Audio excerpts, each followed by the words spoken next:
పెళ్ళైనా పండగైనా వేడుక ఏదైనా పట్టుచీరల ప్రత్యేక వేదిక వారాహి సిల్క్స్.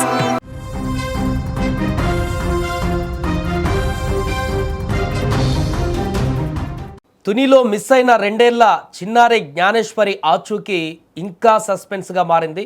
12వ రోజుకు చేరుకుంది. అయినా కూడా ఎలాంటి ఆధారాలు కానీ ఎలాంటి క్లూస్ కానీ ఇప్పటి వరకు లభించలేదు. పూర్తిగా అక్కడ సెర్చ్ ఆపరేషన్ని కొనసాగిస్తూనే ఉన్నారు. అసలు 12వ రోజు అక్కడ ఏం జరుగుతుంది, ఈరోజు 12వ రోజు అక్కడ ఎలాంటి సెర్చ్ ఆపరేషన్లు చేస్తున్నారు, అక్కడ తాజా పరిస్థితి ఏంటి, నిన్న పాలెం చెరువులో కూడా పూర్తిగా అక్కడ పాప కోసం అన్వేషించినటువంటి పరిస్థితి కూడా ఏర్పడింది. కానీ అక్కడ కూడా ఎలాంటి ఇన్ఫర్మేషన్ కూడా దొరకలేదు.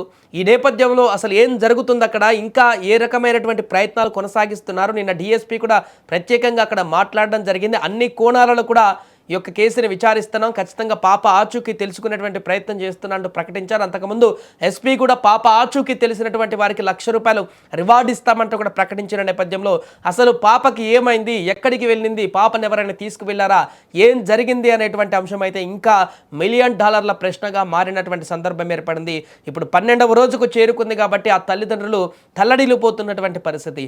ఇన్ని రోజులు మమ్మల్ని వదిలిపెట్టి పాప వెళ్ళిపోయింది, ఇంకా పాప ఆచూకీ లభించట్లేదు, అసలు పాప ఎక్కడ ఉంది అనేటువంటి ఒక తీవ్రమైన మానసిక వేదనకు గురవుతున్నారు తల్లిదండ్రులు. ప్రస్తుతం 12వ రోజు అక్కడ ఎలాంటి సెర్చ్ ఆపరేషన్లు కొనసాగుతున్నాయి, తాజాగా ఈ రోజు అక్కడ యాక్షన్ ప్లాన్ ఏ రకంగా ఉందనే పూర్తి వివరాలు కూడా తెలుసుకునేటువంటి ప్రయత్నం చేద్దాం. మనతో పాటు మా తుని ప్రతినిధి శ్రీను ఫోన్ లైన్లో సిద్ధంగా ఉన్నారు. ఎస్ శ్రీను, ఏం జరుగుతుంది అక్కడ? 12వ రోజు సెర్చ్ ఆపరేషన్స్ ఎలా కొనసాగుతున్నాయి, ఈరోజు ప్లాన్స్ ఏంటి అక్కడ?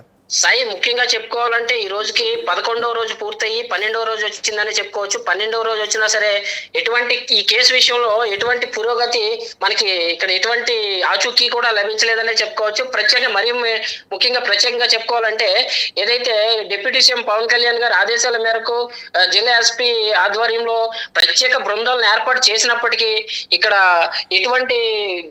ఎటువంటి ఆచూకీ కానీ ఎటువంటి జంతువుల ద్వారా కానీ ఎటువంటి లభ్యం కాలేనటువంటి పరిస్థితి. అత్యాధునికమైన డ్రోన్లు కూడా నిన్న మనం చూడవచ్చు, విజువల్స్ లో కూడా మనం చూసాము. అత్యాధునికమైన థర్మల్ డ్రోన్స్ ఉపయోగించి ఎంతో పటిష్టమైన భద్రతల మధ్య ఈ యొక్క సర్చింగ్ ఆపరేషన్ అయితే కొనసాగింది. నైట్ టైం కూడా అత్యాధునిక టెక్నాలజీతో వాడిన డ్రోన్స్ నైట్ టైం కూడా విజువల్స్ కూడా మనం చూసాము. అయినా సరే కానీ ఎక్కడ ఎటువంటి యానిమల్ ట్రాపింగ్ కూడా పెట్టడం జరిగింది. అలాగే యానిమల్ ట్రాపింగ్ తో పాటు కెమెరాస్ కూడా, హిడెన్ కెమెరాస్ కూడా పెట్టారు. ఎక్కడైనా జంతువులు దొరకచ్చా, ఒకవేళ ఆ జంతువుల ద్వారా ఏదైనా ఒకవేళ పాపను ఏమైనా జంతువులు తీసుకెళ్లి ఉండొచ్చా అనే కోణంలో కూడా అన్ని విధాలుగా ప్రయత్నించినప్పటికీ ఇప్పటికి గడిచిన 12 రోజులకి 12వ రోజు పూర్తవుతున్నా సరే కానీ ఇంకా ఎటువంటి ఆచూకీ అయితే లభ్యం కాలేదు. ప్రస్తుతానికైతే ఏదైతే నిన్న మనకి బొమ్మలు కనిపించాయో, ఆ కంచెకు బొమ్మలు కనిపించాయి. ముఖ్యంగా చెప్పాలంటే అది ఒక బిగ్ ట్విస్ట్ అనే చెప్పుకోవచ్చు. కనీసం ఆ బొమ్మలు పెట్టినటువంటి పోలీసులు బొమ్మలు పెట్టారు. అది బొమ్మలు పోలీసులే పెట్టారని కూడా సాయంత్రం నిన్న డిఎస్పీ బాలగంగాధర్ తిలక్ చెప్పడం జరిగింది. ఎందుచేతన పెట్టామంటే అది మేము యానిమల్ ట్రాపింగ్ కోసం పెట్టాము, మాకు జంతువులు అలకడి అక్కడ మాకు కనిపిస్తుందని మేము హిడెన్ కెమెరాస్ పెట్టి మేము ఆ బొమ్మలు పెట్టామని కూడా నిన్న సాయంత్రం ప్రెస్ మీట్ లో బాలగంగాధర్ తిలక్ అయితే చెప్పడం జరిగింది. అండ్ సేను, ప్రధానంగా పాలెం చెరువు దగ్గర కూడా నిన్న గాలింపు చేసినట్టుగా తెలిసింది. సాయంత్రం అక్కడేమన్నా ఆనవాళ్ళు ఏమన్నా కనిపించాయా? నిజంగా అది ఊరి చివర ఉన్నటువంటి పాలెం చెరువు, 20 ఎకరాల చెరువు. అది నిన్న ఉదయం 8 గంటల నుండి కూడా ఏదైతే ఎన్డీఆర్ఎఫ్ బలగాలు ఉన్నాయో చెరువు లోపలికి దిగి చుట్టూ గట్టు పక్కలనే కాకుండా చెరువు లోపలికి దిగి ఏదైతే రాడ్లు, మన ఐరన్ రాడ్లు ఉన్నాయో ఆ గొట్టాలతో గాలించిన పరిస్థితి అయితే మనకి విజువల్స్ లో కూడా చూసాం. కాకపోతే అది గాలించినప్పటికీ ఎటువంటి ఆచూకీ దొరకకపోవడం అనేది చాలా బాధాకరమైన చెప్పుకోవచ్చు. అయితే దీనికి సంబంధించి తల్లిదండ్రులు అయితే కన్నీరు మున్నీరుగా విలపిస్తున్నారు. అండ్ ఈ రోజు అక్కడ హోంమంత్రి కూడా వచ్చే అవకాశం ఉన్నట్టుగా చెప్తున్నారు. దానికి సంబంధించిన అప్డేట్ ఏంటి శ్రీను? మరి కాసేపట్లో ఆ ప్రాంతంలో హోమ్ మినిస్టర్ వంగలపూడి అనిత కూడా ఇక్కడికి వచ్చే అవకాశాలు ఉన్నాయని కూడా పోలీసు వర్గాలు అయితే మనకి చెప్పాయి. మరి కాసేపట్లో ఆ ప్రాంతంలో హోమ్ మినిస్టర్ ఇక్కడికి ఏదైతే పాప తప్పిపోయిన ప్రాంతం ఏదైతే ఉందో ఆ ప్రాంతాన్ని పరిశీలించి ముందుగా తర్వాత వాళ్ళ కుటుంబ సభ్యుల్ని కూడా పరామర్శించి తల్లిదండ్రులను కూడా ఓదార్చే పనిలో హోంమంత్రి వస్తున్నారని మనకి సమాచారం అయితే అందింది.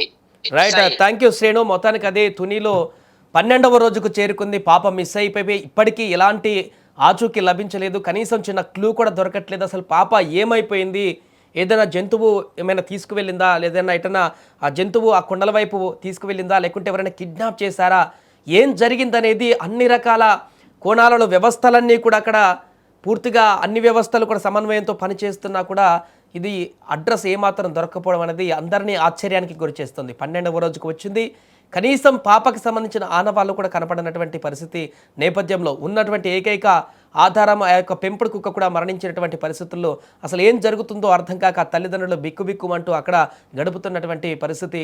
10 రోజులుగా నరకయాత్ర అనుభవిస్తున్నారు. 12వ రోజుకు వచ్చినప్పటికీ కూడా పాప ఎక్కడుందో తెలియక మానసిక వేదనకు గురవుతున్నారు ఆ తల్లిదండ్రులు. మా బిడ్డ ఎక్కడ ఉంది, ఎన్ని రోజుల నుంచి ఎక్కడ తిరుగుతుంది, అసలు ఎక్కడుంది, ఎవరి దగ్గర ఉంది, అసలు తింటుందా టైంకి లేదా, తన పరిస్థితి ఏంటి, ఆరోగ్యం ఎలా ఉందో కూడా అర్థం కానటువంటి పరిస్థితుల్లో తల్లిదండ్రులు తీవ్ర ఆవేదనకు గురవుతున్నటువంటి పరిస్థితి ఉంది. ఈ నేపథ్యంలో ఈరోజు మనం విజువల్లో చూస్తున్నాం, అక్కడ ఎన్డీఆర్ఎఫ్ బృందాలు కానీ, లోకల్ పోలీసులు కానీ, మిగతా వారందరూ కూడా మరొకసారి ఆ ప్రాంతాన్ని అంతా కూడా జల్లెడ పడుతున్నటువంటి దృశ్యాలు మనకు కనిపిస్తున్నాయి. నిన్న పాలెం చెరువు మొత్తాన్ని కూడా ఆ చెరువులో ఏమన్నా బై మిస్టేక్లో అక్కడ పడిపోయిందా అనేటువంటి కోణంలో అక్కడ సెర్చ్ ఆపరేషన్ చేశారు. చెరువు లోపలిని ఇక్కడ దిగి గజయితగాల సహాయంతో అక్కడ చూశారు, కానీ అక్కడ కూడా ఎలాంటి ఫలితం లేకుండా పోయింది. కాబట్టి ఇంకా ఈరోజు హోంమంత్రి కూడా అక్కడికి వస్తుందని చెప్తున్నారు. కాబట్టి మరి హోంమంత్రి వచ్చినటువంటి తర్వాత అక్కడ గైడ్లైన్స్ ప్రకారం అక్కడ కొత్తగా ఇంకేం చేస్తారన్నది వేచి చూడాలి.